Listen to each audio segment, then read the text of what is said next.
2024 में हमने 8,000 घंटे से ज्यादा घंटे सेव किए हैं बस एआई और ऑटोमेशन इन दोनों चीजों को इस्तेमाल करके। ऑटोमेशन का मतलब क्या होता है कि ऑटोमेशन स्टार्ट होता है एक ट्रिगर से एंड वो एंड होता है एक एक्शन से। आई थिंक 2016, 17, 18 में जब भी मैंने इंटरनेट पहली बार यूज किया, जब मैं 10वीं कक्षा में था, तब से लेके मुझे यूट्यूब और ये इंटरनेट सारी चीजों से कुछ फैसिनेशन था। तो जब आप सो रहे होंगे तो कोई और आपके लिए काम कर रहा होगा। Hello everyone, welcome in WP simplified by Sunil. आज हम बात करेंगे एआई का हम कैसे अपने वर्डप्रेस के अंदर यूज कर सकते हैं और वर्डप्रेस को अपना जो वर्क फ्लो है उसको कैसे एनहांस कर सकते हैं, और वो भी बिना कोड के। और आज की जो हमारे सेशन के स्पीकर हैं वो हैं अभय कुलकर्णी, जो कि एआई के एक्सपर्ट हैं। ऑटोमेशन एंड वर्डप्रेस पे काफ़ी सारे आपने एक्सपेरिमेंट करे हुए हैं, आपने काफ़ी सारे टूल्स बनाए हुए हैं। अभय भाई, थैंक यू सो मच, आपने टाइम निकाला। So once again welcome in WP simplified. आज हम आपसे कुछ एआई का कुछ इंटरेस्टिंग और कुछ अलग नज़रिए से हम एआई को सीखेंगे। थैंक यू सुनील भाई, और अच्छे इंट्रोडक्शन देने के लिए मेरे। और यस, मैं देख रहा हूँ आपका चैनल काफी दिनों से, तो काफी इंटरेस्टिंग है आप जिस तरीके से पॉडकास्ट कर रहे हो और जो रियल लाइफ चीजों के ऊपर बात होती है जो एक्चुअली यूज किए जाते हैं वर्डप्रेस में, तो काफी वैल्यूएबल कंटेंट आप बनाते हो। थैंक तो यू। क्विकली मैं एक इंट्रोडक्शन दे देता हूँ मेरा विद इन फ्यू सेकेंड। मैं अभी currently AI automation and WordPress में काफी ज्यादा एक्टिव हूँ। वर्डप्रेस को मैंने 2019 से स्टार्ट किया था यूज करना, जब मैं 17 साल का था, और तब से लेके आज तक मैं वर्डप्रेस को यूज करे आ रहा हूँ। लेकिन पिछले ऐसे 2 या 3 साल है जब से चैट जीपीटी आया है, तो एआई में मेरी क्यूरियोसिटी काफी ज्यादा थी। तो वैसा ही एक्सप्लोर करते करते मैं काफी एआई की चीजें करता रहता था, और स्पेसिफिकली मैं इसमें कोड का इस्तेमाल बिल्कुल नहीं करता था। तो इसका मतलब क्या होता है कि जब भी हम वर्डप्रेस में कोई कोडिंग करते हैं या फिर वेबसाइट बनाते हैं, वहां पे तो नो कोड का इस्तेमाल है, पेज बिल्डर्स काफी है, एलिमेंटर है, गुटनबर्ग है। लेकिन जो ऑटोमेशन वाला पार्ट होता है वर्डप्रेस में, उसमें बहुत सारी ऐसी चीजें हैं, बहुत सारी ऐसी टूल्स है जिसको कोड से यूज करना पड़ता है या उसमें कुछ कॉन्फ़िगरेशन कस्टम करनी पड़ती है। लेकिन हम ऐसे चीजों पे काम करते हैं, या मैं स्पेसिफिकली मेरे पर्सनल चीजों में ऐसे काम करता हूँ जहां पे कोड का इस्तेमाल ना हो ज्यादा से ज्यादा, ताकि जो बिजनेस ओनर है, या वर्डप्रेस का इस्तेमाल जो बिजनेस ओनर्स करते हैं, फ्रीलांसर्स करते हैं, एजेंसीज करते हैं, उनको कोड बिना किए हुए भी ऑटोमेशन वो कर सके। तो उन चीजों पे मैं करंटली काम कर रहा हूँ। साथ ही साथ पैरेलली ऑटोकिट नाम का एक वर्डप्रेस ऑटोमेशन टूल है। वो पहले स्पेसिफिकली हमने वर्डप्रेस के लिए बनाया था। वहां पे मैं एज एसोसिएट प्रोडक्ट मैनेजर काम करता हूँ। तो ऑटोकिट का प्रोडक्ट का ग्रोथ एंड उसका स्ट्रेटेजी का मैं ऊपर लीडिंग हूँ अभी पोजीशन में। ओके। और ये टूल ब्रेनस्टॉर्म फोर्स नाम की कंपनी में बनाया है। वो सेम कंपनी है जिसने वर्डप्रेस की सेम पॉपुलर थीम एस्ट्रा बनाई है। तो हम सारे एक ही टीम में काम करते हैं। एंड पैरेलली मैं मेरी एक एजेंसी चलाता हूँ जिसका नाम है वेबिशार्प, जिसको मैंने 2020 में स्टार्ट किया था, कोविड लॉकडाउन के टाइम। एंड अभी उसके ऑपरेशंस थोड़े कम लेवल पे है, लेकिन मैं अभी भी पुराने मेरे जो क्लाइंट्स है मैं उनको सर्व कर रहा हूँ। लेकिन मेरा अभी कोर फोकस यही है कि मैं ज्यादा से ज्यादा एआई की चीजें मैं कैसे सीखूं, मेरे काम में कैसे उसको इम्प्लीमेंट करूं एंड लोगों के साथ उसका नॉलेज कैसे शेयर करूं। बिल्कुल, ये बहुत ही बढ़िया बात है। तो साथ ही साथ एक चीज मैं यहाँ ऐड करना चाहता हूँ कि आपके जैसा मेरा भी एक छोटा सा यूट्यूब चैनल है, जहाँ पे मैं आपने तो बहुत अच्छा स्पेसिफिकली। कर रखा है, बहुत ही अच्छा है आपका कंटेंट है। जी। जी जी जी, थैंक यू। तो मैं आई थिंक 2016, 17, 18 में जब भी मैंने इंटरनेट पहली बार यूज किया, जब मैं 10वीं कक्षा में था, तब से लेके मुझे यूट्यूब और ये इंटरनेट सारी चीजों से कुछ फैसिनेशन था। तो तब मैं टेक्नोलॉजी और उस टाइम स्मार्टफोन्स वगैरह वो सारी चीजें काफी चलती थी, क्योंकि उस टाइम नया नया जियो आया था एंड काफी इंटरनेट की वेव आई थी इंडिया में। तो बिल्कुल। तब से लेके मैं यूट्यूब पे एक्टिव था, लेकिन कभी सीरियसली उसको किया नहीं था। तो अभी रिसेंटली 2-3 महीने पहले ही जो मैं चीजें कर रहा हूँ, साथ ही साथ पैरेलली मेरे काम में हो या पर्सनल एक्सप्लोरेशन एक्सपेरिमेंटेशन में हो, तो मैं बस उसके सराउंडिंग वीडियो डालता रहता हूँ यूट्यूब पे। एंड उसका कोर पर्पस उसका यही है कि आप ओपन सोर्स कैसे कर सकते हो ऑटोमेशन को, ओपन सोर्स ऑटोमेशन को कैसे यूज कर सकते हो, या एडवांस कंसेप्ट है जैसे ये है कि एआई एजेंट्स हो या एमसीपी सर्वर्स हो, तो उसके रिगार्डिंग मैं यूट्यूब पे कंटेंट डालता रहता हूँ। हमारे पास 3 कोर पॉइंट्स, 4 कोर पॉइंट्स है जिसके ऊपर हम आज बात करने वाले हैं। जैसे कि आपको पता है कि आप कोई भी चीज नहीं सीख रहे हो, तो आपको ये जानना जरूरी होता है कि आप वो चीज क्या है, वो चीज क्यों करनी है आपको, एंड वो उस चीज को कैसे करना है। तो ये एकदम सिंपल 4 पॉइंट्स में हम आज का पूरा पॉडकास्ट या आप जो भी कहो लर्निंग सेशन डिवाइडेड रहेगा। पहला रहेगा कि व्हाट इज ऑटोमेशन, मतलब ऑटोमेशन एग्जैक्टली क्या है। ओके। सेकंड है वाई पॉइंट, कि क्यों करना है ऑटोमेशन को, कि ऑटोमेशन हमें किस लिए करना है, उसके पीछे का मोटिवेशन या पर्पस क्या है। थर्ड पॉइंट है कि आप इन ऑटोमेशन को एआई के साथ यूज करके कैसे आपकी प्रोडक्टिविटी इंक्रीज कर सकते हो। एंड फोर्थ पॉइंट ये है कि इसको आप वर्डप्रेस के साथ कैसे यूज कर सकते हो, एंड वर्डप्रेस को आपके अदर एप्लीकेशन के साथ कैसे कनेक्ट कर सकते हो। ओके तो नॉट जस्ट वर्डप्रेस प्लगइन्स, लेकिन आप कोई एक्सटर्नल सास एप्लीकेशन यूज कर सकते हो, कोई बाहर के फॉर्म बिल्डर्स है या बाहर के आप एलएमएस एप्लीकेशन यूज करते हो, तो उसके साथ आपको वर्डप्रेस को कैसे, ये ऑटोमेशन टूल्स को यूज करके कैसे आप ऑटोमेट कर सकते हो। तो ये 4 मुद्दों के ऊपर आज हम बात करने वाले हैं। ओके। आई थिंक ऑटोमेशन के बारे में जब हम बात करते हैं तो सबसे पहले जो मेरे दिमाग में एक कंसेप्ट जो आता है वो ऐसा है कि कुछ ऐसा जो कि अपने आप होना शुरू कर दे। आई थिंक ये राइट। सबसे सिंपलेस्ट इसका जो एक्सप्लेनेशन है, आई थिंक वैसा ही है। तो इसमें आप एडिशनली अगर आप इसको एक्सप्लोर करेंगे तो आई थिंक हम थोड़ा और क्लियर कर पाएंगे कि ऑटोमेशन होता क्या है और रियल लाइफ में इसको हम कैसे करते हैं। परफेक्ट। ये आपने आई थिंक बहुत सिंपलर एक्सप्लेनेशन दिया है कि ऑटोमेटिक वो चीजें काम करना स्टार्ट करें।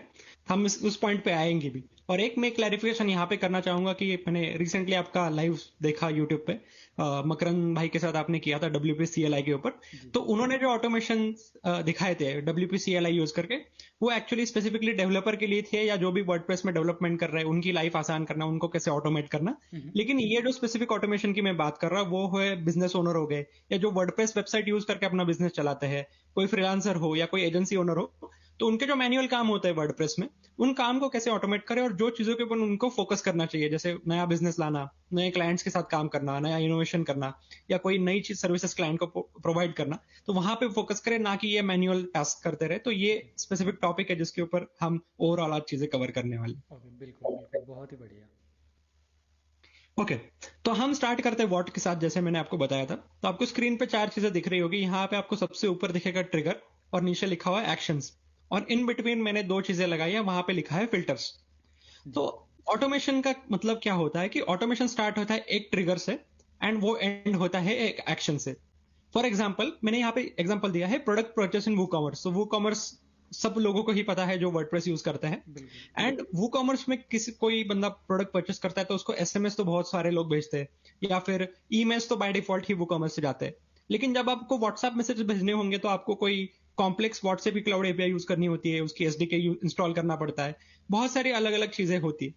तो ऑटोमेशन का एक सिंपलर वे है कि जैसे ही वो कॉमर्स में प्रोडक्ट परचेस हो, मैं उसको एक व्हाट्सएप मैसेज भेज दूं कि आपका प्रोडक्ट परचेस है, ऑर्डर मेरे स्टोर में रिसीव हो चुकी है। बिल्कुल तो इसमें ट्रिगर क्या है कि कोई एक सर्टन एक्शन जो आपके वर्डप्रेस वेबसाइट में हुई है। अब इसकी जगह आप किसी को भी रिप्लेस कर सकते हैं। जैसे फॉर एग्जांपल आप ले सकते हैं कॉन्टैक्ट फॉर्म सबमिटेड, या फिर कह सकते हैं नई वर्डप्रेस में आपकी पोस्ट क्रिएट की हो, तो आप ऐसा ऑटोमेशन बना सकते हैं जैसे ही नई पोस्ट क्रिएट हो ऑटोमेटिकली आप सारे सोशल मीडिया पे उसे शेयर करें, या उस पोस्ट की कुछ इन्फॉर्मेशन लेके उसका पॉडकास्ट क्रिएट कर दे ऑटोमेटिकली, उसकी एआई यूज करे। आजकल एआई की टूल्स बहुत ज्यादा है जिसमें आपको वॉइस भी मिलता है, बस आपको टेक्स्ट देना होता है। तो ये छोटे मोटे ऑटोमेशन आप इस तरीके से कर सकते हो। एंड ट्रिगर एंड एक्शन छोड़ के यहाँ पे 2 चीजें और है, वो है फिल्टर्स। तो फिल्टर्स में आप कैसे कर सकते हो कि जैसे आपके वूकॉमर्स वेबसाइट में जो परचेस होती है प्रोडक्ट की, तो मल्टीपल प्रोडक्ट परचेस हो सकते हैं। शायद आपको ऐसा हो कि आपके वेबसाइट में 5 या 6 प्रोडक्ट हो, उसमें से 2 ही प्रोडक्ट के लिए आपको नोटिफिकेशन भेजने हैं, या जो हाई वैल्यू प्रोडक्ट्स है, समझो आप किसी पर्टिकुलर कैटेगरी में डील करते हो जहां पे हाई वैल्यू कस्टमर्स को आपको पर्सनली ग्रीट करना है, तो वहां पे फिल्टर्स लगा सकते हैं ऑटोमेशन के बीच में। अच्छा, मेरे वेबसाइट में ये प्रोडक्ट परचेस हुआ ना, मैं चेक करूंगा कि अच्छा ये प्रोडक्ट की प्राइस कितनी थी, क्या प्रोडक्ट का नाम क्या था, या प्रोडक्ट की जो भी मेटा डेटा होता है स्टोर्ड हमारे वूकॉमर्स में, उस लेवल पे हम फिल्टर्स कर सकते हैं। तब हम ऑटोमेशन बना सकते हैं, ना कि बस एक सिंपल कंडीशन, एक चीज हुई और दूसरी चीज करी, उसके बीच में हम मल्टीपल कंडीशन लगा सकते हैं, मल्टीपल फिल्टर्स लगा सकते हैं। और ये होते हैं ऑटोमेशन के बेसिक्स कि ट्रिगर, एक्शंस एंड फिल्टर्स। तो ट्रिगर बोले तो एक चीज, एक पर्टिकुलर एक्शन जो आपके वर्डप्रेस वेबसाइट में हो रही है, एंड एक्शन जो आपको करनी है, और फिल्टर्स जो आपको डेटा को बीच में फिल्टर आउट करेगा। सो ऑटोमेशन में अपने को 3 चीज़ें समझनी है जो अभी आपने एक्सप्लेन करा। क्या ट्रिगर करना है, क्या फिल्टर लगाना है, और फाइनल एक्शन क्या होने वाला है। परफेक्ट। जो आपने ग्राफिक्स शेयर किया उसमें भी सिंपल सा, अगर आपका कोई भी प्रोडक्ट परचेज कर रहा हो तो हम्म। उसमें वेट टाइम लगाना है, जैसा आपने बताया कैटेगरी का फिल्टर लगाना है, जो भी फिल्टर्स हमें लगाने हैं वो लगाओ। फाइनल एक्शन हो गया कि एक ईमेल चला जाए, व्हाट्सएप पे नोटिफिकेशन चला जाए, या इवन एक कॉल चला जाए कि ठीक है एक कॉल ट्रिगर करा दो कि आपने सक्सेसफुली आपका ऑर्डर प्लेस हो गया है। तो ये 3 चीज़ अगर समझ में आ गई तो आप इजीली ऑटोमेशन कर सकते हैं। यस। ओके। ठीक है, अब बढ़ते हैं हमारे नेक्स्ट क्वेश्चन पे, वाई, मतलब क्यों करनी चाहिए चीजें। तो ये एक गूगल ट्रेंड्स का ग्राफ है जो मैंने यहाँ पे लगाया है। तो आप इंटरेस्ट ओवर टाइम का यहाँ पे आप ग्राफ देख सकते हो। मार्च 2025 में इसका इंटरेस्ट था 28। अभी 0 to 100 में गूगल ट्रेंड्स इसको डिफाइन करता है।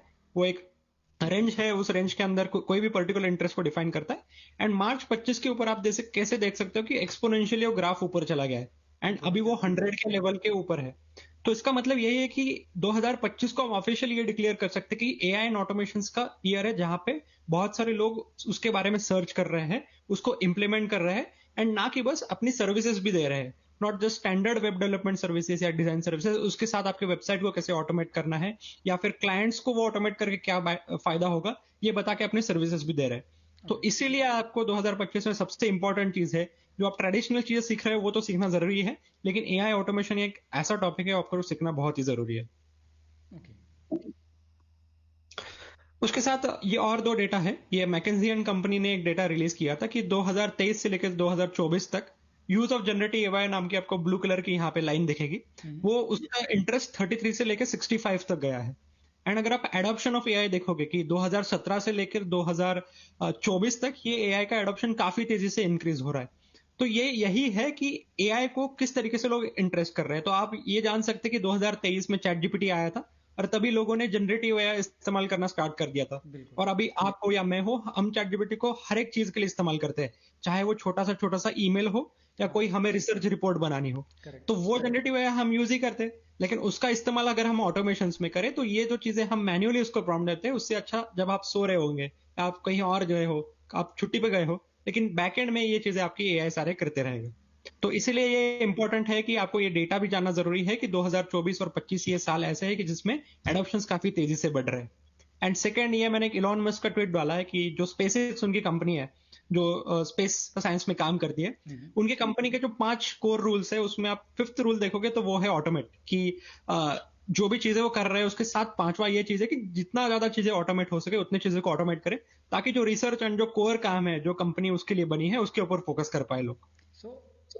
ऑटोमेशन में जो एक पॉइंट है वो मैं ऐड कर रहा हूँ, वो ये है कि जब आप सो रहे होंगे तो कोई और आपके लिए काम कर रहा होगा। परफेक्ट। आपने एक ऑटोमेशन का रूल बनाया कि रात को 12 बजे ये मेरा टास्क है वो एग्जीक्यूट हो जाना चाहिए और उसका ये प्रोसेस होना चाहिए। अगर ये रेस्पॉन्स आए, फॉर एग्जांपल अगर 400 आए तो ये वाला ट्रिगर हो जाए, एंड 200 आए तो ये ट्रिगर हो जाए।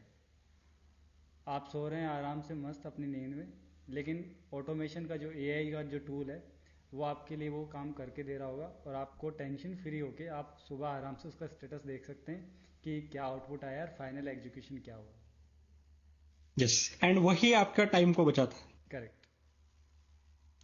तो वाई में अगेन ये चीज है कि आपकी टाइम एंड एफिशिएंसी, जैसे हम बात कर रहे हैं कि आपकी खुद की एफिशिएंसी, और दूसरा ये एक्चुअल डेटा है हमारी कंपनी में जहां हम इंटरनली एआई और ऑटोमेशन को काफी यूज करते हैं। तो 2024 में हमने 8000 घंटे से ज्यादा घंटे सेव किए हैं बस एआई और ऑटोमेशन इन दोनों चीजों को इस्तेमाल करके। ये बहुत तो बड़ा हमारी नंबर जो है भाई, ये बहुत बड़ा नंबर है। काफी काफी बड़ा नंबर है। तो अगर आप एम्प्लॉय काउंट से करोगे तो ऑलमोस्ट आप साल के 30 से 50 एम्प्लॉयज का काम ऑटोमेटिकली एआई से करे जा रहे हो। बिल्कुल। अभी अभी जो कि इंटरनेट पे भी काफ़ी वायरल है कि एआई जॉब खा रहा है, एआई जॉब खा रहा है, जॉब जा रही हैं एआई की वजह से। तो इस पे आपका क्या पॉइंट है कि एआई सच में जॉब लेके जा रहा है, या फिर ये कहीं ना कहीं हमारी कमी है कि हम एआई को अडेप्ट नहीं कर पा रहे हैं, हम नहीं सीखना चाह रहे हैं। हमने मतलब एक वो थंब रूल बना रखे हैं कि नहीं हमको सीखना नहीं है, और बस एआई हमारा मतलब एक कॉन्ट्राडिक्टरी सा हो रखा है। तो इस पे आपका क्या पॉइंट है? काफी अच्छा क्वेश्चन है और बहुत सारे लोग डिस्कस भी करते हैं क्वेश्चन के बारे में। मेरा राय इसमें एक ही है कि आप अगर एआई का सही तरीके से इस्तेमाल करो और आपकी प्रोडक्टिविटी को इंक्रीज करो, जैसे फॉर एग्जांपल आप एक को कुछ चीज करने में 8 घंटे लगते हैं और एन एवरेज अगर कोई एम्प्लॉय हो कंपनी का तो उसके 8 घंटे का टाइम होता है। लेकिन अगर उसी चीजों में आप ऑटोमेशन एंड एआई का इस्तेमाल करो एंड वो 8 घंटे आप जिस चीज में लगा रहे हो अगर आप 4 घंटे करो या 2 घंटे में उस काम को कर पा रहे हो, एंड अगर आप कंपनी को बता पा रहे हो देखो मैं इतनी प्रोडक्टिविटी बूस्ट कर पा रहा हूं, तो आपका बेनिफिट है। तो आपको एआई को किस सही तरीके से यूज करना है ये जानना है, एंड सही तरीके के यूज करने के बाद किस तरीके से प्रेजेंट करना है आपने ये एआई का इस्तेमाल करके लिया है। तो जो भी एआई का इस्तेमाल सही तरीके से करेगा, ना कि जस्ट जेन्युइनली सिर्फ ईमेल लिखने के लिए, टेक्स्ट लिखने के लिए, इसके अलावा भी एआई के बहुत यूज होते हैं, ये तो 1% भी नहीं है। तो अगर आप सही से जानते हो एआई का इस्तेमाल कैसे करना है एंड वो इस्तेमाल करके आप रिजल्ट्स डिलीवर कर पा रहे हो सामने को, तो आपकी जॉब कहीं नहीं जाने वाली। तो बस आपको ये ध्यान रखना है, ये 2 मुद्दों पे आपको काम करना है। एंड मुझे नहीं लगता है कि एआई किसी की फिर जॉब खाएगा। अभी हम देखते हैं व्हाट, तो एक छोटा सा ऑटोमेशन मैंने बनाया। ये मेरी वर्डप्रेस वेबसाइट है, जैसे वीडियो प्ले हो रहा है, तो यहाँ पे मेरे वेबसाइट में अभी कोई पोस्ट नहीं है, सिंपल है। तो मैं गूगल शीट में जाके, मेरे पास एक कीवर्ड एंड कॉन्टेक्स्ट की चीज है, तो यहाँ पे बस मैंने कीवर्ड डाला कि मुझे इन कीवर्ड्स पे एक ब्लॉग आर्टिकल लिख के चाहिए। अब ये यहाँ पे मैंने कीवर्ड डाला। अब मैं मेरे वर्डप्रेस वेबसाइट पे जाऊंगा एंड बस एक क्विकली रिफ्रेश करके दिखाऊंगा आपको। और अब तब तक देखेगा आपके पास एक नो टाइटल नाम की पोस्ट है और वो ड्राफ्ट में की गई है। एंड अगर आप यहाँ पे प्रूव करोगे तो यहाँ पे आप टाइटल दे सकते हो, the unseen revolution AI automation in web industry. और यहाँ पे एआई ने आपको ड्राफ्ट क्रिएट करके दिया है। तो क्या होता है, जब भी आप एआई ड्रिवन कंटेंट वेबसाइट में पब्लिश करते हो तो गूगल को वो चीजें पसंद नहीं आती है। लेकिन आप कोई भी चीज के ऊपर ब्लॉग आर्टिकल लिख रहे हो, कंटेंट लिख रहे हो वेबसाइट पे, अगर आपको एआई एक इनिशियल ड्राफ्ट लिख के दे कि आपके ऊपर जो भी पॉइंट्स है, जो भी कॉन्टेक्स्ट है, जो दिए हुए कीवर्ड्स है, उसके ऊपर अगर ड्राफ्ट लिख के आपको बाय डिफॉल्ट मिले, तो आपकी जिंदगी काफी आसान हो जाएगी। आप वहां से उसको ले सकते हो और अपने वर्ड्स में उसको आप रिफाइन कर सकते हो। तो एक काफी आपके बड़ा पास एग्जाम्पल है जो। फर्स्ट जो प्रीव्यू है जो भी आपका आर्टिकल लिख रहे हो वो आपके पास है। अब ये आपके ऊपर है कि आप उसको एज इट इज पब्लिश कर रहे हो या आप उसको अपने अकॉर्डिंग फाइन ट्यून करके उसको फिर पब्लिश कर रहे हो।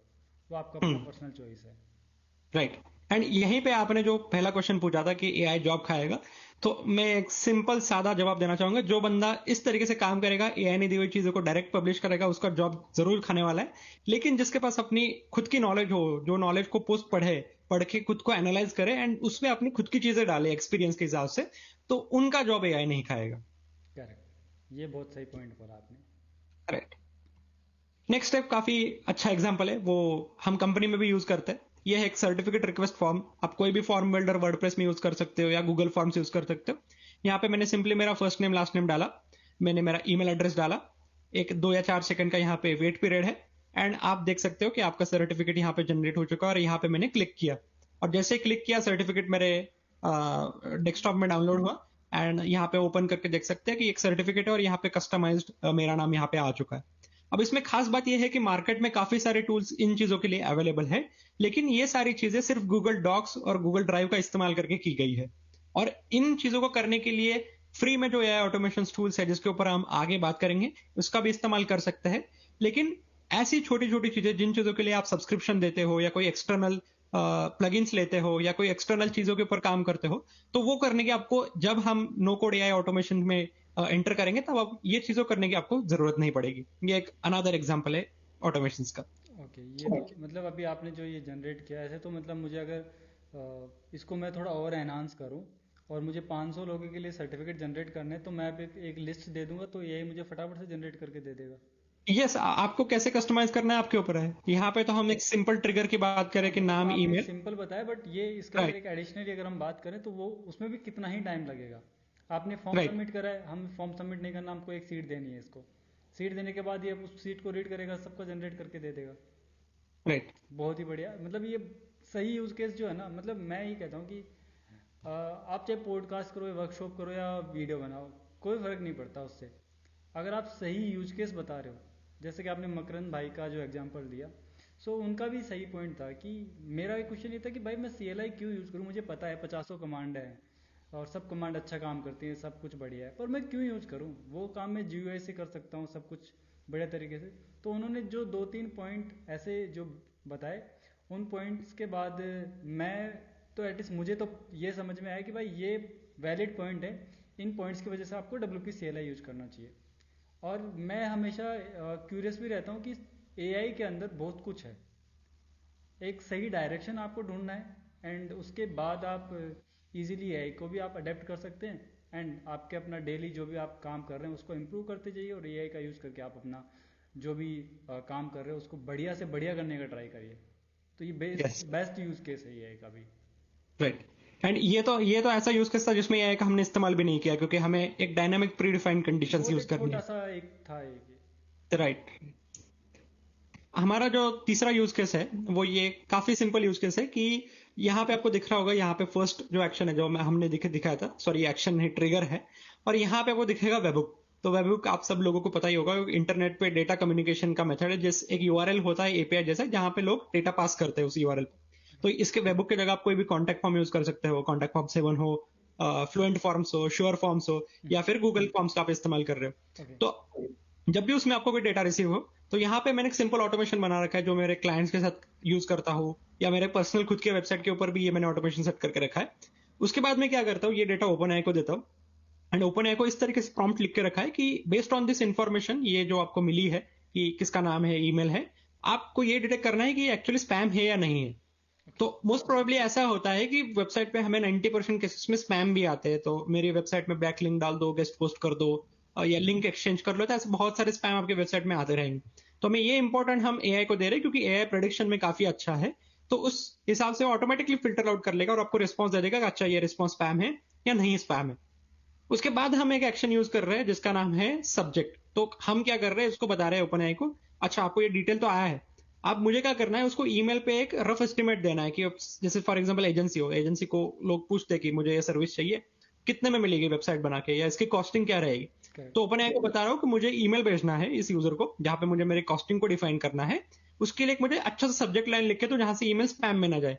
क्योंकि क्या होता है, अगर आपने ईमेल मार्केटिंग देखा होगा, ईमेल में आप बल्क सेंड करते हो, तो आपका जो सब्जेक्ट लाइन होता है वो काफी इंपॉर्टेंट होता है, क्योंकि उसके ऊपर से जीमेल का फिल्टर डिफाइन करता है कि उस ईमेल को स्पैम में भेजना है या नहीं स्पैम में भेजना है। ओके। अब जब हम क्लाइंट को प्रपोजल भेज रहे हैं या क्लाइंट को एक इनिशियल इन्फॉर्मेशन कोड भेज रहे हैं, तो वो हमें जरूर प्राइमरी इनबॉक्स में ही जाना चाहिए। तो फिर हम एआई को इस तरीके से ट्रेन करके यहाँ पे यूज करेंगे कि एक अच्छा सब्जेक्ट बनाए। ओके। एंड देन हमारा जो थर्ड स्टेप है वो है ईमेल का बॉडी। ये सबसे क्रुशियल स्टेप है। इसके अंदर हम क्या करते हैं कि एआई को बताते हैं कि अगर इस बंदे ने वेबसाइट से लिया है या कोई भी पर्टिकुलर सर्विस को लिया है, तो ये मेरी सर्विस की कॉस्टिंग है, और मेरी वेबसाइट की कॉम्प्लेक्सिटी क्या है, कि इस प्रोजेक्ट की कॉम्प्लेक्सिटी क्या है, उस बेसिस पे एक अच्छा सा प्राइसिंग क्रिएट कर दे जो एस्टिमेटेड होगा कि अच्छा मुझे वेबसाइट बनानी है, इसकी कॉस्टिंग अराउंड 30,000 से लेके 50,000 में है, या अच्छा सा एक ऐसे एस्टिमेट जनरेट करके दे, एंड उसको एक अच्छे से वेल फॉर्मेटेड ईमेल में लिख दे ताकि क्लाइंट को रिस्पॉन्स आए।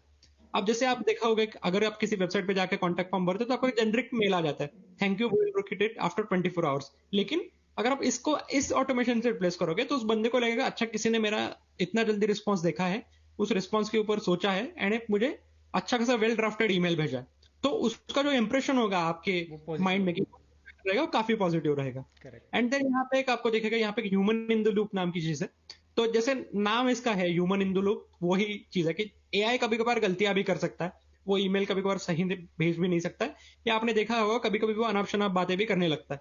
तो करेक्ट। वो डिपेंड करता है आप किस टाइप की एआई यूज करते हो। लेकिन मोस्ट प्रोबेबली आप जब भी किसी को ईमेल भेज रहे हो, जो उसके अंदर प्राइसिंग डिटेल्स हो, क्रूशियल डिटेल्स हो, तो आपको एक बार आपके आंखों से नीचे उसको डालना चाहिए, एटलीस्ट एक वेरीफाई तो करना चाहिए सही इन्फॉर्मेशन उसके पास जा रही है या नहीं जा रही है। तो यहाँ पे मैंने यूज किया है ह्यूमन इन द लूप का। ऑलमोस्ट जो सारे अच्छे खासे SaaS और open source AI automation platform होते हैं, उनके अंदर इनका यूज किया जाता है ह्यूमन इन द लूप का। और उसके वो क्या करता है, आपको ईमेल हो या व्हाट्सएप हो, जो भी आपका प्रेफर्ड मेथड हो, वहां पे भेजता है सारी डिटेल्स कि अच्छा ये चीजें मैंने जनरेट करी है, अब आप अगर अप्रूव करते हो या नहीं। तो अगर मैं अप्रूव करता हूं तो आपको यहाँ पे दिखेगा एक पाथ, और एक पाथ के जाके आगे एक फिल्टर है। फिल्टर में बस चेक कर रहा हूँ कि ये अप्रूव हुआ है या नहीं हुआ है। अगर अप्रूव हुआ है तो जीमेल में एक एक्शन दिखेगा कि सेंड ईमेल, वो ईमेल सेंड हो जाएगा।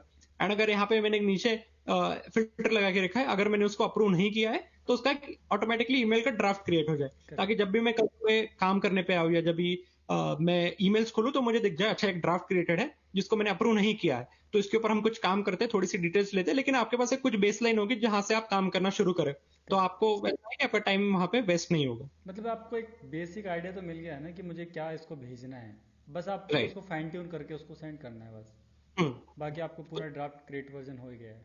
राइट। नहीं तो तो एक काफी ये बहुत एडवांस। बहुत सही यूज केस आपने बताया ये एक ऑटोमेशन का। और आई थिंक मैं तो ये कहूँगा ये तो बहुत आपने एडवांस तक बता दिया, ये तो काफ़ी बहुत बड़ा है।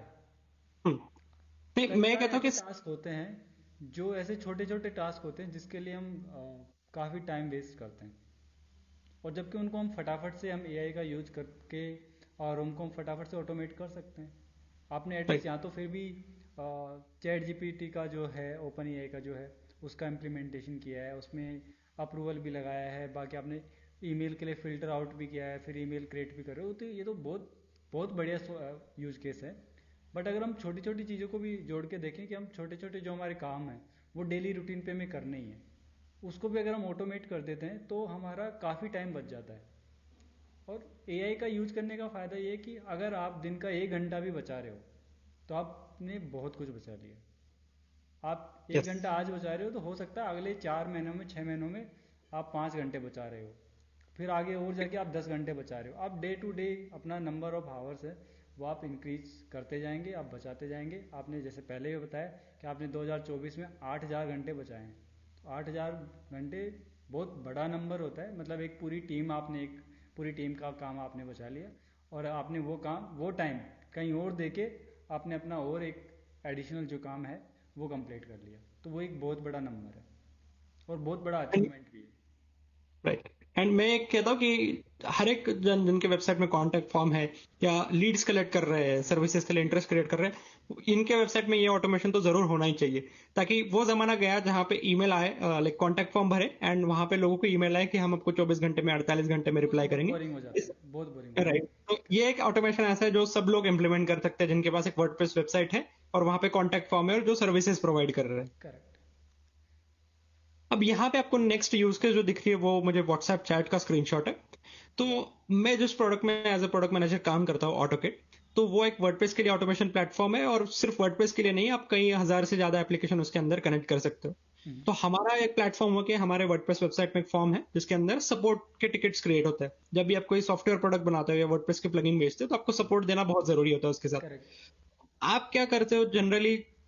तो जनरली मोस्ट केसेस में क्या होता है, जब भी आप सपोर्ट टिकट्स की बात करते हो तो आप एक ऑटोमेशन लगा सकते हो, या जो भी सपोर्ट का मैकेनिज्म यूज कर रहे हो, आप कोई सपोर्ट का टूल यूज कर रहे कोई हो। टूल होगा जिसमें ईमेल आ रहे होंगे, लाइव राइट, चैट होगा, वैसा कुछ होगा। Right, right. तो उसमें एक उनका फॉर्म बिल्डर होता है, वहां पे आप फॉर्म वेबसाइट में एम्बेड करते हैं और वहां से वो टिकट क्रिएट होता है। लेकिन हमने किस तरीके से इंटरनल ऑटोमेशन क्रिएट करके रखा है, हमने एआई को सारी डिटेल फीड करी हुई है कि अगर इस बंदे हमें रिप्लाई करे कि मेरा वेबसाइट नहीं चल रहा है, वर्डप्रेस का पीएचपी वर्जन में कुछ दिक्कत है, या ऑटोमेशन बंद हो गए, वेबसाइट क्रैश हो गई, हम्म। या फिर मेरा ऑटोमेशन काम ही नहीं कर रहा है, या फिर मुझे मेरा प्लान की क्रेडिट एग्जॉस्ट हो गई है कि मुझे अपग्रेड करना है या मुझे जल्दी से जरूरत है, तो फिर एआई क्या करता है, उन चीजों को फिल्टर आउट करता है, फिल्टर आउट करके निकालता है उन सारे टिकट्स को जब भी टिकट क्रिएट होता है। एंड हमें जैसे जो भी प्रोडक्ट मैनेजर्स हो या टेक्निकल लीड्स हो, तो उनको ऑटोमेटिकली व्हाट्सएप पे एक नोटिफिकेशन भेज देता है कि अच्छा ये एक इंपॉर्टेंट टिकट आ चुका है, तो सपोर्ट टीम उस पर काम करेगी, लेकिन आपको यहाँ पे इमीडिएटली अटेंशन की जरूरत है। तो जो भी मैनेजर हो, मैनेजर उनके नीचे जो लोग काम करते हैं उनको चीजें पास ऑन कर सकते हैं, उनको भेज सकते हैं कि ये इमीडिएट चीजें है, बाकी सब काम छोड़ो, पहले इन चीजों पे फोकस करो क्योंकि इसको एज ए इमीडिएट फ्लैग किया गया है। करेक्ट। तो हम ऑन एन एवरेज दिन में 5 से 6 टिकट्स ऐसे देखते हैं कंपनी में इंटरनली कि वहां पे लोग एज ए इंपॉर्टेंट चीज कह दो, ना कि सिर्फ उनकी वेबसाइट नहीं काम करी या फिर उनको कहीं किसी हेल्प की जरूरत हो अर्जेंटली, जहां पे शायद उनके शायद उनके प्लान के क्रेडिट्स खत्म हो गए हो, या फिर शायद उनकी ऑटोमेशन किसी एक्सटर्नल प्लगइन ने अपडेट किया और वो प्लगइन यहाँ से कॉन्फ़िगर कर रहा हो, तो वहां पे उनको हेल्प की काफी तेज जरूरत होती है। तो जो भी कंपनी जो सास बेचती है या फिर वर्डप्रेस प्लगइन बेचती है, तो उनके लिए काफी इंपॉर्टेंट ऑटोमेशन है ये भी। ये तो मतलब आपने काफ़ी अच्छे टूल्स और बना रखे हैं। मतलब आई थिंक इससे तो आपने काफ़ी प्रोडक्टिविटी जो है, आपको बार बार ईमेल चेक नहीं करना, आपका प्लेटफॉर्म चेक नहीं करना है कि कौन सा सपोर्ट टिकट क्रिएट हुआ है, एंड आपके पास इमीडिएट नोटिफिकेशन आ जाएगा, तो आप और जल्दी उस कस्टमर को आप आंसर कर पाएंगे, उसका क्वेरी और जल्दी सॉल्व कर पाएंगे। तो ये और आपने। हमने करेक्ट। और हमने यहाँ पे व्हाट्सएप इसलिए इस्तेमाल किया है कि व्हाट्सएप हम सब लोग इस्तेमाल करते हैं, चाहे आप रात में सो रहे हो या फिर कुछ भी कर रहे हो, जहाँ पे आप काम पे नहीं हो। मोस्ट प्रोबेबली लोग काम में जीमेल हो या गूगल चैट हो या स्लैक का इस्तेमाल करते हैं, लेकिन जब वो काम से बाहर आ जाते हैं तो वो उसका नोटिफिकेशन बंद कर देते हैं। तो यह यहाँ पे हम व्हाट्सएप का इसलिए इस्तेमाल करें ताकि 24/7 कुछ भी चीजों में गड़बड़ हो तो सबसे पहले हमें नोटिफाई हो। करेक्ट। ठीक है, अब हम बात करते हैं, यहाँ पे हमने बहुत सारी बात तो कर ली कि ऑटोमेशन कैसे करना है, उसके यूज केसेस क्या है, क्यों करना है। तो अभी हम जानेंगे कि कोई अच्छे टूल्स जो आपको ऑटोमेशन करने में हेल्प करे। तो यहाँ पे मैंने डिफाइन किया है वर्डप्रेस प्लगइन एंड सास प्लेटफॉर्म्स को, जो आपको ऑटोमेशन करने में हेल्प करे, आपकी वर्डप्रेस वेबसाइट या वर्डप्रेस वेबसाइट की कोई बाहर की चीजें भी हो। यहाँ पे मैं पहले स्टार्ट करूंगा वर्डप्रेस जो प्लगइन्स है इंडिविजुअली जो अवेलेबल है ऑटोमेशन करने के लिए, चाहे वो पेड हो या फ्री हो। एंड फिर हम बात करेंगे सास, एंड उसके आगे हम बात करेंगे ओपन सोर्स सॉल्यूशंस की भी। तो यहाँ पे मैंने पहला नंबर दिया है ऑटोकेट को। डेफिनेटली मैं वहां पे काम करता हूँ इसलिए मैं बायस नहीं हूँ। मैं इसलिए बताना चाह रहा हूँ कि हमारी वर्डप्रेस रिपोजिटरी में 1 लाख से ज्यादा इंस्टॉलेशन है। तो जो यूजर का ट्रस्ट है, यूजर की रेटिंग्स है या यूजर के इंस्टॉलेशन है, उसी नंबर से मैंने उसको डिफाइन किया है। तो हमारा ऑटोकेट एक स्पेशल टूल इसलिए है ताकि वो वर्डप्रेस के साथ भी काम करता है, वर्डप्रेस के बिना भी काम करता है। तो उसका एक वर्डप्रेस प्लगइन आता है। वो प्लगइन हमारे प्लेटफॉर्म के साथ कनेक्ट होता है, और जो भी चीजें आप प्लेटफॉर्म में ऑटोमेट कर रहे हो वो आप वर्डप्रेस में भी देख सकते हो, और जो भी चीजें आप वर्डप्रेस में ऑटोमेट कर रहे हो प्लेटफॉर्म के साथ भी देख सकते हो। तो आपको वर्डप्रेस को ऑटोमेट करना है या वर्डप्रेस के बाहर ऑटोमेट करना है, उस दोनों से कर सकते हो ऑटोकेट का इस्तेमाल करके। ओके। नेक्स्ट टूल इसमें ये है फ्लोमैटिक। ये भी काफी अच्छा पॉपुलर टूल है, जो एक वर्डप्रेस प्लगइन ही है नेटिवली। आपको फ्लोमैटिक चलाने के लिए आपको वर्डप्रेस वेबसाइट लगेगी, एंड वहां पे आपको उस प्लगइन को इंस्टॉल करेगा, और वो सारी चीजें लोकली होगी आपके वर्डप्रेस के सर्वर पे जहां पे आपकी वेबसाइट होस्टेड है। ऑटोकिट में हम क्या करते हैं, वो एक एक्सटर्नल सर्वर पे चीजें सारे रन होती है, ना कि आपके वर्डप्रेस वेबसाइट में। और सिमिलर टू फ्लोमैटिक, अनकैनी ऑटोमेटर हो, ऑटोमेटर डब्ल्यूपी हो, या बिट इंटीग्रेशन हो, ये सारे टूल्स भी वर्डप्रेस पे होस्टेड टूल्स। अब बात करते हैं हम सास टूल्स की, जो सॉफ्टवेयर एज अ सर्विस होते हैं। तो Zapier और Make.com ये काफी अच्छे पॉपुलर टूल्स है, जिनके फ्री प्लान्स भी है, एंड उसको भी आप इस्तेमाल कर सकते हो आपके प्रेफरेंस के हिसाब से। जब हम वर्डप्रेस की बात करते हैं, इसलिए हम वर्डप्रेस यूज करते हैं क्योंकि वो ओपन सोर्स है, और ओपन सोर्स है हम सब लोग ही प्यार करते हैं। हम वर्ड कैंप्स अटेंड करते हैं, हम खुद भी कॉन्ट्रीब्यूटर्स है वर्डप्रेस में। तो वैसे ऑटोमेशन के भी कुछ ओपन सोर्स टूल है, जिनका नाम है N10 और एक्टिव पीसेस। और N10 तो मोस्ट ऑफ द लोगों ने 90 या 100% लोग जो ये पॉडकास्ट देख रहे हैं उन्होंने यूज किया ही होगा, क्योंकि 2025 में यूट्यूब में भर भर के कंटेंट है N10 के ऊपर कि N10 से आप ये चीज कैसे ऑटोमेट करें, वो चीज ऑटोमेट कैसे करें। और N10 सिर्फ एक बेसिक ऑटोमेशन प्लेटफॉर्म नहीं है, वो एक काफी एडवांस्ड प्लेटफॉर्म है, जहां पे आप खुद के हाई लेवल के एजेंट्स बना सकते हो, रैग एजेंट्स बना सकते हो, और मतलब कई चीजें जो कुछ चीजें मुझे भी पता नहीं है, तो ऐसी चीजें भी आप N10 के कर सकते हो। और N10 के साथ ही एक दूसरा टूल भी है जिसका नाम है एक्टिव पीसेस। वो भी एक ओपन सोर्स टूल है। तो इन टूल्स का बेनिफिट यह है कि ये कंप्लीटली फ्री है। आपको बस एक वेब सर्वर चाहिए, और वेब सर्वर में आप इन टूल्स को इंस्टॉल कर सकते हो, जैसे आप वर्डप्रेस को इंस्टॉल करते हो। ओके। सो ये टूल्स है जो आपने बताई, ये बहुत अच्छा है कि इन हम टूल्स को एक्सप्लोर कर सकते हैं। और जो भी लोग इस पॉडकास्ट को देख रहे हैं, इस वीडियो को देख रहे हैं, वो इन टूल्स को सच में एक्सप्लोर करें और देखें। इन टूल्स के साथ आप एटलीस्ट शुरुआत करें, एआई का यूज़ करके, ऑटोमेशन का यूज़ करना। आप इन टूल्स के साथ एक्सप्लोर करें। आपको अगर लगता है कि अगर आपका एआई या ऑटोमेशन जो भी है ये आपको हेल्प कर रहा है, देन आप उसके अंदर और एक्सप्लोर करें और अपने आप को, अपना जो वर्क फ्लो है उसको इम्प्रूव करें, एम्फेसाइज करें। ठीक है। अगर आपको इन टूल्स के बारे में और जानना हो, या इन टूल्स का इस्तेमाल करके कैसे रियल वर्ल्ड ऑटोमेशन बनाना है, तो मेरा यूट्यूब चैनल जरूरी है। आप abhay.co/youtube पे जा सकते हो, तो वहां पे मेरे यूट्यूब चैनल पे आप सीधा रीडायरेक्ट हो जाओगे, या फिर स्क्रीन पे जो आपको क्यूआर कोड दिख रहा है, उस क्यूआर कोड को स्कैन करके आप सीधा मेरे यूट्यूब चैनल पे जा सकते हो, तो आपको वहां पे और ज्यादा हेल्प हो जाएगी ऑटोमेशन में। Thank you so much. And finally आपने जितने भी टूल्स बताए, जो भी आपने एआई के बारे में बताया, वो काफ़ी हेल्पफुल था, काफ़ी इंसाइटफुल था। तो आप लाइक करें, शेयर करें, सब्सक्राइब करें, वो आपका चॉइस है। बट मैं इतना कहूँगा कि आप इन टूल्स को यूज करें, और आपका कैसा एक्सपीरियंस है वो हमें बताएं, और आपको कहाँ हेल्प चाहिए। जैसे कि हबे भाई ने अपने सोशल मीडिया हैंडल्स भी शेयर करें हैं, यूट्यूब का लिंक भी शेयर करा है। आप वहाँ पे उनको उनके वीडियोस देख सकते हैं, उनके सोशल मीडिया पे उनसे अगर कोई क्वेश्चन हो तो वो पूछ सकते हैं। फिर भी आपको लग रहा है कि आपको रीच आउट करने में प्रॉब्लम आ रही है, तो आप इस वीडियो पे कमेंट कीजिए, आप अपना जो भी क्वेश्चन है, जो भी आपका फाइंडिंग्स है, वो आप डालिए। हम ट्राई करेंगे उसको आंसर करने का as soon as possible. And उम्मीद है कि आपको ये वीडियो अच्छा लगा होगा। फाइनली मुझे तो ऑटोमेशन के बारे में उतना नहीं एक्सप्लोर किया हुआ था, बट N10 को एक थोड़ा मैंने देखा हुआ है, बट आपने जितने सारे टूल्स बता दिए, तो आई थिंक मेरा अगले एक वीक का एक बढ़िया प्लान बन जाएगा। अगले एक वीक में मैं काफ़ी सारी चीज़ें और एक्सप्लोर कर सकता हूँ और कुछ नया इंटरेस्टिंग सीख सकता हूँ। अबे भाई, थैंक यू सो मच, आपने टाइम निकाला और इन सब टूल्स के बारे में आपने बताया। थैंक यू सुनील भाई, धन्यवाद। Thank you.